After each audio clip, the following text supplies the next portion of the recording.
Here are the top 10 Xbox Series X optimized games, the best looking games for the Xbox Series X going into 2024. Be sure to like the video. Subscribing is great as well, and this list is never complete without The Witcher 3 Wild Hunt, which is a truly gorgeous experience, a game that continues to deliver some absolutely charming and delightful visual experiences, whether you're playing the core game, jumping into the various DLC expansions that were provided. Everything looks majestic, detailed, and filled to the brim with the smallest of touches, from the clothing to the colors within the environments to the statues to the vista backdrops. Everything within The Witcher 3 is beautiful. It runs smoothly, it looks great, and it feels fantastic when you're going out there and battling as this Witcher of Rivia. Cyberpunk 2077, which is always a great choice. Head into Night City to enjoy the nightlife, or also venture out into a city that is filled to the brim with adventures, activities, and one intense, mature narrative that you can enjoy as you and Keanu, aka Silverhand there, go about making all kinds of chaos and mischief, really, as you try to fight your way to survival. Yeah, that is a big part of this one. Go even further as you head down into Dogtown for the fun that is the Phantom Liberty expansion. But yes, here in a time where the Cyberpunk experience is basically all wrapped up for major updates, we do have a very fine-tuned, exciting, and rather fun experience that you can enjoy across a wondrous city that really does hit the whole cyberpunk world of my dreams quite well and very effectively, from signage to the vehicles to just the crazy things you can do. Enjoy the magic that is cyberpunk. Just like that, when you're being chased by rats with a Plague Tale Requiem, jump into the shoes of Amicia once more as you try to take care of your brother Hugo as you run away from lots of rats. This game is a lot larger in scale. It is very visually impressive. It is a great technical showcase of what the current gen can really do. And yeah, you're just kind of dealing with these massive swarms of rats and other enemies as well. Like I said, this game has expanded upon the concepts of the original quite a bit, with these incredible set pieces, great puzzle sequences, a plethora of unique large-scale environments for you to visit, and just a huge upgrade in terms of the visual fidelity and quality of the overall experience. If you've been terrified or never wanted to deal with rats, this is going to be a bit rough for you, because there's a lot of rats here, and they are creepy, they are crawly, and they are everywhere, and you're just trying to survive, which is a wild time to be had. Just like the time you'll have in Avatar: Frontiers of Pandora. So I honestly found this game to be rather boring, but it is absolutely beautiful. Perhaps the best current gen looking title that we have available. You get to visit this gorgeous set piece place. It really is quite like the movies, where it is more about the spectacle, the visual spectacle. And what's really interesting is everything is so reactive. You've got the Navi around that you can talk to and chat with, and they're all doing stuff.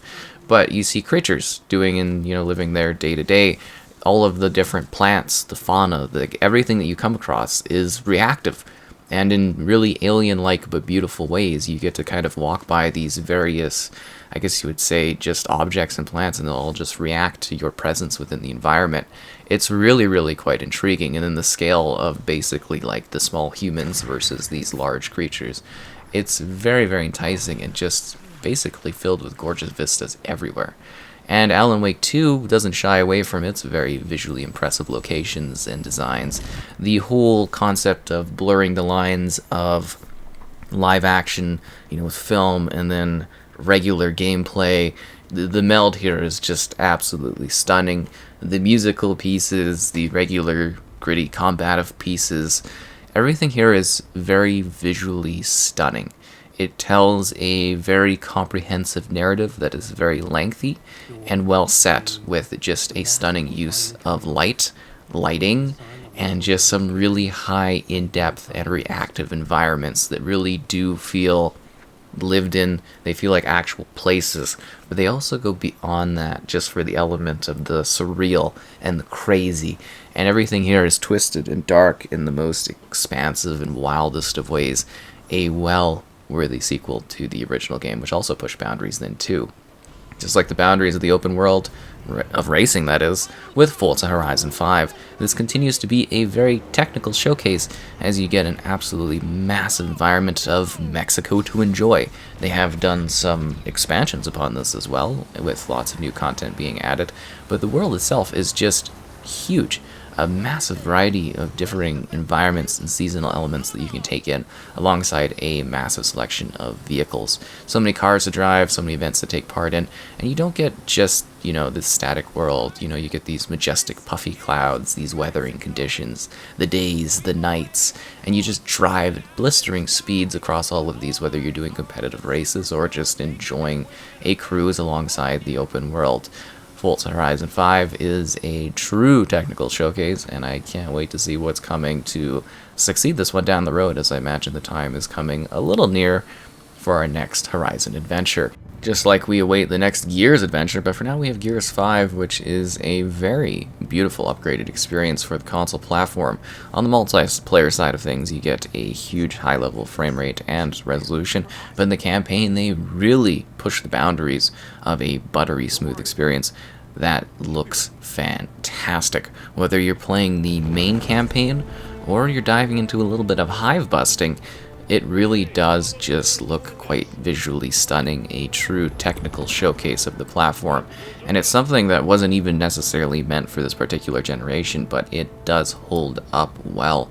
This game still looks stunning, from the facial animations to the quality of the environments to the various just wildly differing locations you visit across your battles with the Swarm, as this series continues to build towards what I imagine will be a conclusive point in the very near future. But for now, Gears 5 still is very beautiful to play. Speaking of beautiful, anyways, yeah, Resident Evil 4, a reimagining of, reimagining, whatever you want to go with on this one, of the classic Resident Evil 4 experience, one of the beloved horror titles.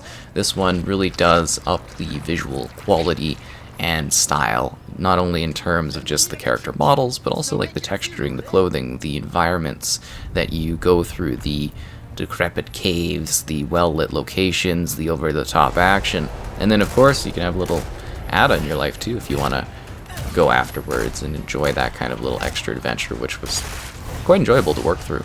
But yeah, they really did kind of upgrade things quite well. I mean, we've been seeing that with all the Resident Evil games. They all look really great every single time they put out a new one.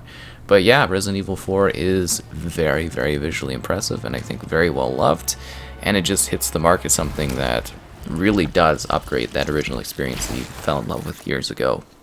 Just like the experience that you love when going into the Metro with Metro Exodus. This game's global illuminated ray tracing, the lighting, the visuals, the more open freedom. You're no longer just stuck to the Metro, you're actually exploring a whole world that is dead, or, well, maybe there's a bit more life out there than really meets the eye, as our character once again goes out to explore a dangerous situation, and does so with higher stakes, I suppose, than ever before, and just a cool selection of unique places that you do come across. You're on this sort of trek across the country, some would say, and that allows for you to visit many post-apocalyptic areas that, while familiar, will be twisted in very distinct ways that I think will provide unique challenges of stealth, combat, and also a little bit of cunning as you really try to find your peaceful happily ever after, something like that. This is Diablo 4 with just remarkable cinematics, beautiful regular gameplay, and an absolutely massive shared multiplayer world. Diablo 4 is quite stunning. It plays smoothly, it looks great, it's filled with high levels of gore, violence, and intensity as you go about these absolutely wondrous and varied landmasses. This whole continent area is absolutely just huge and filled to the brim with differing dungeons, crypts, raiding type things, shared world activities like I mentioned through multiplayer. It's just awesome, and you can have so many creatures and things going off at once, and you just get these gorgeous cinematics that carry you through. This game really is quite a visual and technical showcase for the current generation. So there you go. another list, another year of Series X optimized games, the best visuals that you can find, and I hope you enjoyed.